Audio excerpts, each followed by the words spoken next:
Hello everybody, welcome back to our channel. Glad you can make it. So we're cutting ash logs and hard maple logs for a customer. We had enough hard maple cut down already that we could fill the order. We have to get one more ash. I've been cruising our property looking to see if I can find an ash that is in the process of dying. I found one back here, and it is in the process of dying. Half the limbs are dead, so we will take that unhealthy tree down and turn it into lumber.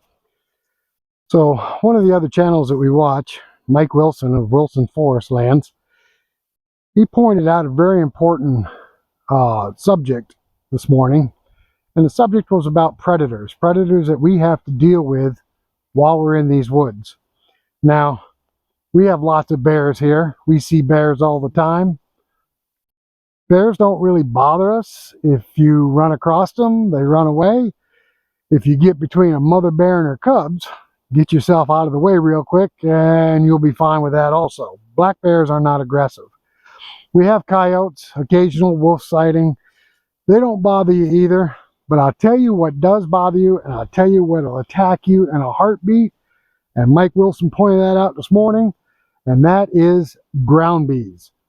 Now, we call them bees because, as Mike points out, it's the easiest term that we can come up with on them, but they're actually hornets or wasps. They live in the ground. You can't see them until you step on them. Once you step on them, it's on. And they're very aggressive and they have a very bad attitude. So, this time of year, especially this time of year, the end of July and all through August, you have to keep your eye out and be very mindful of these bees. You have to look for the flight patterns. It looks like an international airport. A bunch of them are coming in and coming in and coming into one spot. And that is the spot you got to be careful of. And you got to keep your eyes open all the time. And they are very hard to see flying around through all this foliage down here. Now, when we do find a nest, I can't show you an active nest like Mike Wilson did, because when we find a nest, we go back at night and pour gas down the hole. They seem to like that because after you do that, they don't come flying out after you anymore. They just kind of like stay in the ground, I guess. No more to bother you. No more aggressiveness. Fixes them right up. Now, if I happen to get stung, and I have gotten stung multiple times, I will declare war. And people laugh at me. You hurt me, I'm going to hurt you back. So I'll declare war on these little son of a guns. I'll show you a clip of me declaring war on some of them last year. Thanks. Step one, stir the little bastards up. Run! Step two, calling an airstrike. Yep. Napalm.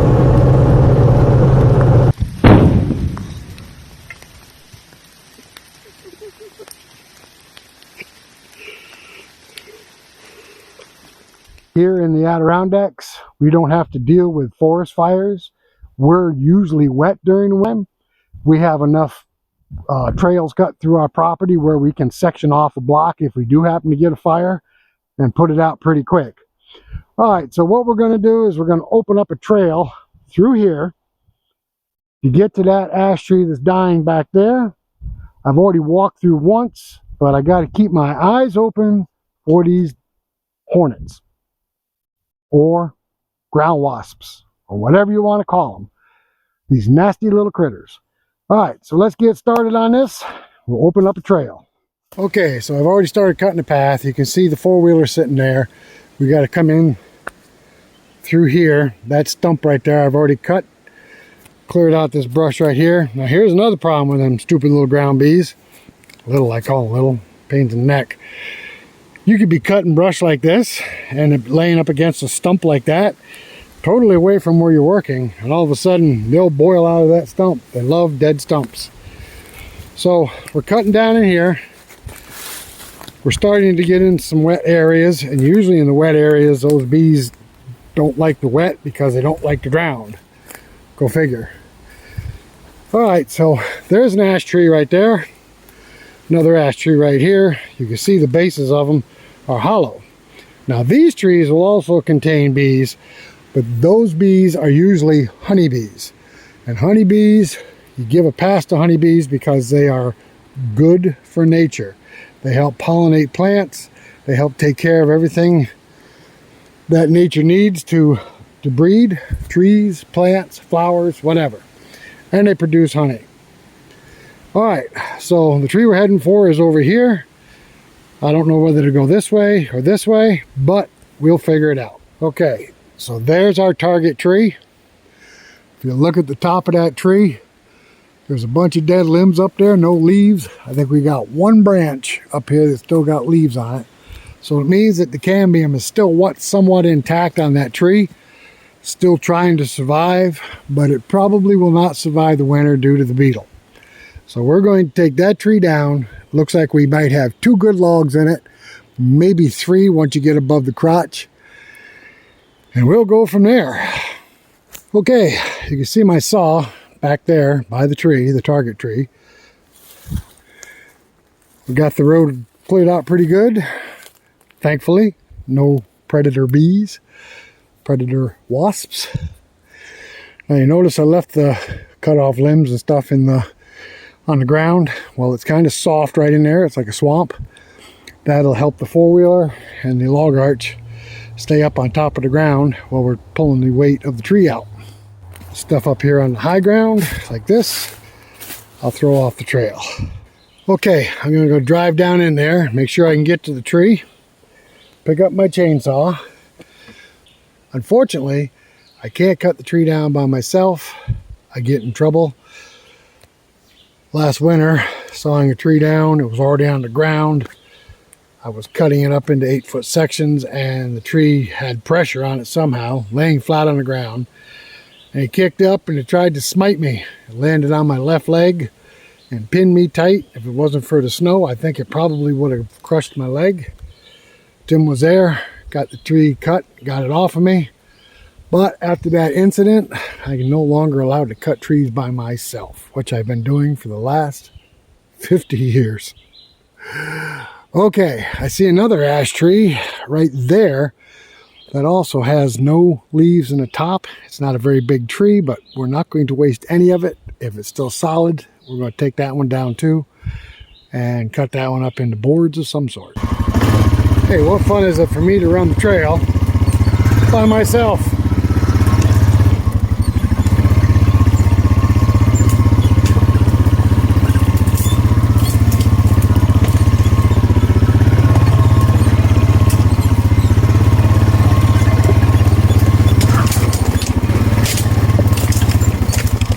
Alright, there's the chainsaw, there's the tree.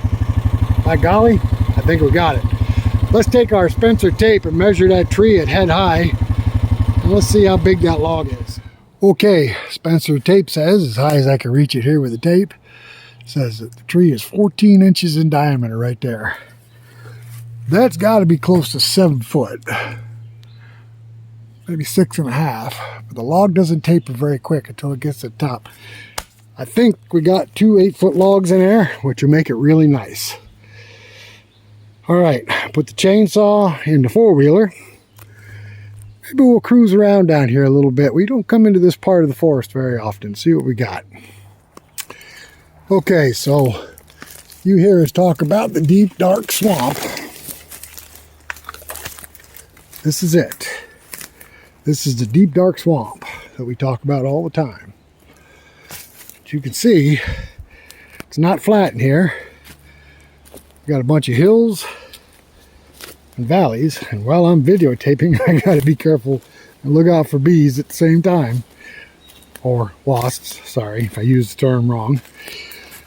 So you can see it goes down and back up. Whole swamp is like this. A lot of hemlock down here. A lot of yellow birch. And I see some ash. I don't know how this one's still alive. It's in horrible shape at the bottom. You would have think bugs would have ate that one alive. But it's still alive. This is quite the place for deer and bear to hide. You can see this old logging road right here. Comes down through here. When this was logged off years ago. A lot of ash down here. Small ash, not very big, maybe 12 inches in diameter. But we got a lot of hemlock. Every one of these hills are covered with hemlock and big yellow birch. Only way we could actually log down in here, I think, is during the winter time when the ground freezes before we get too much snow. Because this is pretty wet and pretty sinky in here. There is high ground. Ooh, there's a nice cherry tree over there. I like to see that. It's funny, we were talking about bears earlier. There's a bear track right there. Don't look too awful old either. Maybe I spooked him out of here when I was cutting the trail. Another big ash tree right here. That's got a lightning strike on it. It doesn't run the length of the tree. I believe that's what they call a swamp ash. You see how the bark is kind of flaky on it? They use that for musical instruments. That we cut one down a couple years ago. Sold pretty quick. All right, so we're going this way. There's lots of hemlock in here. I see another ash, another big ash right straight back there. That one looks pretty straight too. Seems to be another hardwood tree next to it. Let's see what we got over there. All right, so there's that ash. It's straight. The other hardwood tree I saw was not a hardwood tree. It is actually a hemlock tree right there. It's got green moss on it, so it kind of looked like a hardwood tree.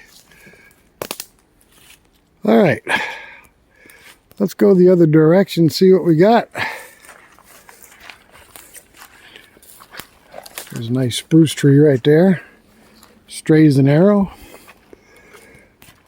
I'm really surprised. I know they logged this years ago, but there ain't really that many stumps here. Got two there, one over there, one over there. I don't think they took a whole lot out of here. Maybe there was nothing big enough to take out of here because it was a swamp. Okay, another ash tree right there. Small cherry tree right here. Future timber. Not for us probably, but future timber for somebody. Okay. Seems to be all hemlock in here.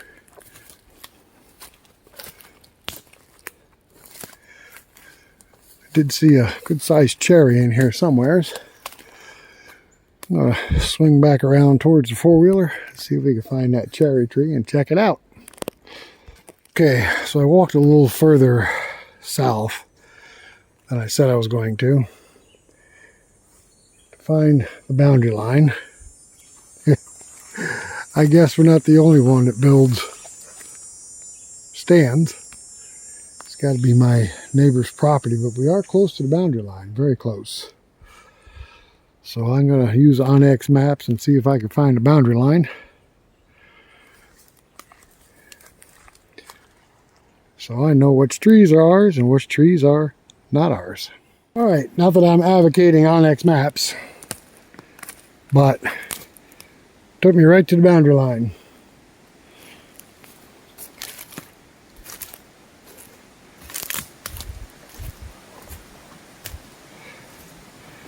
That's good. That's a nice thing right there. All right, see his fort's not far from the boundary line. He's in a good spot. I've seen a lot of deer sign in here. A lot of big oaks on our side over here. Got a lot of big oak trees. So that brings the deer in. Okay, so Onyx Maps has some new features that I didn't know was on there. It actually shows you a straight line. It also measures yardage. It's pretty accurate. I mean, it put me right on the boundary line. I'm walking the boundary line right now. There's another mark, another tree. We're going to have to walk this boundary line and remark these lines. See, the marking is getting pretty faded. I thought we came through here and put posted signs up at one point or another, but need to come through and find all the trees that are marked and remark them. Okay, so I found the boundary line. See the mark in the middle of the tree. Definitely going to have to repaint them. I was able to use Onyx Maps to find the line, and then Onyx Maps has got a compass mode that I could turn the phone and it comes out of the top of the phone, and it gives you a straight line and the degrees that you're walking. And I found it to be pretty accurate. That's pretty amazing. I didn't know that feature even existed, but it will help me find the other trees that are on the line so that I can mark them and we don't have to worry about cutting trees on the wrong side of the line, because that could get you in trouble very, very quickly. And there's that stand. He's in a good spot. I got to give him that. It's a mighty fine spot for setting. You can see right here, there's a runway. Goes right straight to a stand. It's kind of a wide runway. Might even be a bear using this runway, because this is pretty wide. Typically deer runways are very, very narrow. Let's see if we can find a bear track when we get up into soft stuff. Well, I'm still on the runway. There's fresh deer poop. So I don't think it's a bear runway. Got two soft maples in here. This one's got a couple logs in it. This one's got a lot of logs in it. Those are nice trees. Here's that cherry tree I pointed out. That is a nice tree. That's got to have at least 4, maybe 5 good logs in it. And that base right there, I'll take the tape and measure it, but I'll bet you it's 17-inch base. Okay, according to Spencer at head high, that's 16 inches. It might hit 17 down here at the base. Still a nice tree. Whew, time for my afternoon nap. Alright, we're going to head back to the four-wheeler.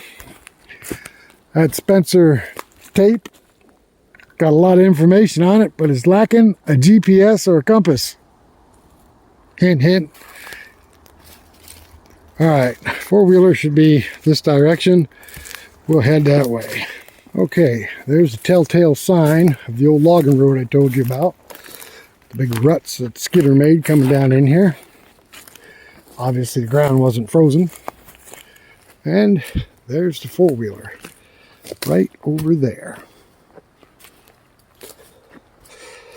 Yeah, and then we got some more bear tracks in here. I'll bet you I scared a bear when I started cutting that brush and he come tearing out of here. Certainly what it looks like. Okay guys, thanks for coming along with me today on my day off. Actually tomorrow I got off too. And actually if I wanted to, I could take the rest of my life off. I'm retired. Well, I'm collecting SS anyway. Yes, I know, this old guy is almost 67 years old. Alright guys, thanks for coming along with us. Thanks for walking the property with me and cruising the timber to see what we got down in this swamp. It's very, very interesting. And if you're watching this video, you've already seen our fishing video. The hiatus we took 4 days off and went camping, fishing in the Sacandaga River. That river kicked our butt. Caught some bass, caught a shiner, not one single trout. That river hates me. Hates both of us. Alright, so tomorrow's Friday. Saturday we may go fishing up in Sprite Creek. Maybe East Canada Creek if the water's down. I don't know. According to the rain gauge, we got 2.5 inches of rain 2 nights ago.